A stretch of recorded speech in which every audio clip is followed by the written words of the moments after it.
Hello everyone, this is Erik, the Asian movie enthusiast, and this is my review of The Boxer's Omen, a Hong Kong horror fantasy movie from 1983. Our buddy, Kuei Chih-hung, is the director here, and I've already covered a bunch of his movies in my Asian horror playlist. He directed a bunch of the Hex movies, as well as Corpse Mania and Bewitched. But I must say, The Boxer's Omen is not only his best movie, in my opinion, it's one of the most purely entertaining and creative horror films of all time. Yes, of all time.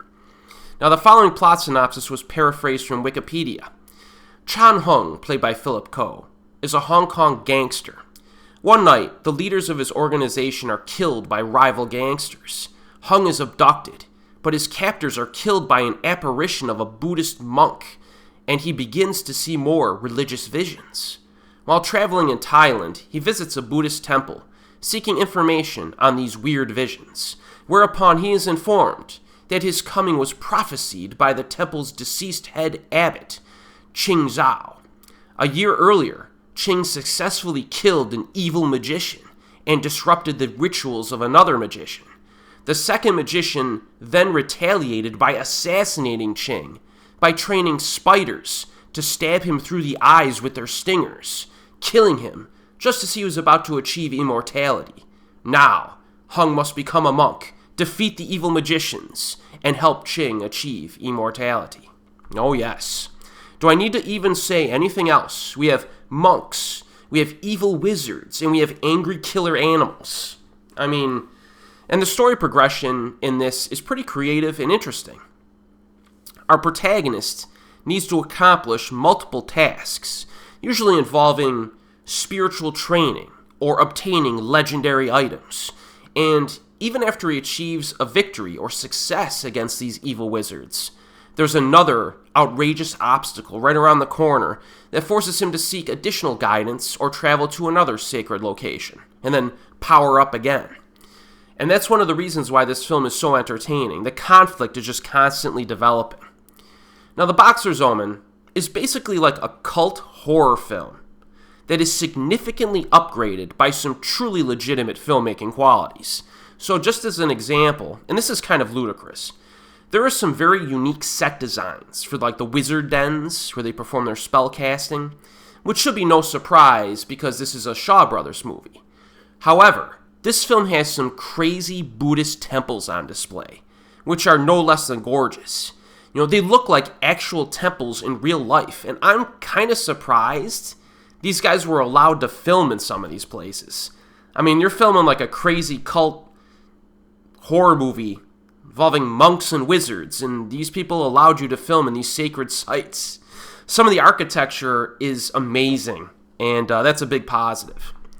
And these locales do make sense, plot-wise, because there was significant emphasis on Buddhism and spellcasting. Much of the film consists of elaborate religious ceremonies or ritualistic witchcraft scenes that are very interesting to watch. That's also part of the movie's charm, and these set pieces are the highlights of the movie. I don't want to give away too much. I'm kind of underselling this movie, believe it or not. But I want to emphasize that there are a ton of crazy spellcasting events in this film. And it's no understatement to say that it contributes some of the most memorable, crazy WTF moments that you can imagine. Pretty fantastic exhibition of witchcraft, weirdness, and cheesy cool effects. I gotta say, this is like no other film you'll ever see. And I know, some of us have watched a handful of these crazy Hong Kong sorcery flicks from the 70s and 80s and 90s. I very much like this subgenre of film, but this one kind of takes the cake, in my opinion. There are some excellent scenes involving various animals. Now, the only thing that may put the viewer off is that I suspect a few of the animals, in my mind a snake and a chicken, were real and harmed on screen, but the vast majority of the animals in this movie are fake props and physical effects, which makes it a lot of fun to watch. The alligator scene is debatable. I think there might have been a mix of maybe some organ meat and a fake alligator prop. I don't know what they did in that one. Regardless, this is not as off-putting as some of the other Hong Kong killer animal movies or sorcery films from the same era that I've covered in the past. So that's it's you may have to tread lightly, but it's not as bad as you might expect. The physical effects are low budget, but totally entertaining. I was laughing for joy at times because some of these things look very fake. Some other added bonuses: tons of color in this movie. I love colorful horror movies, and that gives it to you. Phillip Ko is great in the lead role, and Bolo Young appears in a few scenes. So, I don't want to talk too much about this because there are a lot of surprises and crazy visuals, but I highly recommend The Boxer's Omen. This movie is pretty amazing. It's easiest to find in physical media, though, in the Shawscope Volume 2 Blu-ray set, which is readily available still, I believe. It was a little difficult finding this streaming for some reason.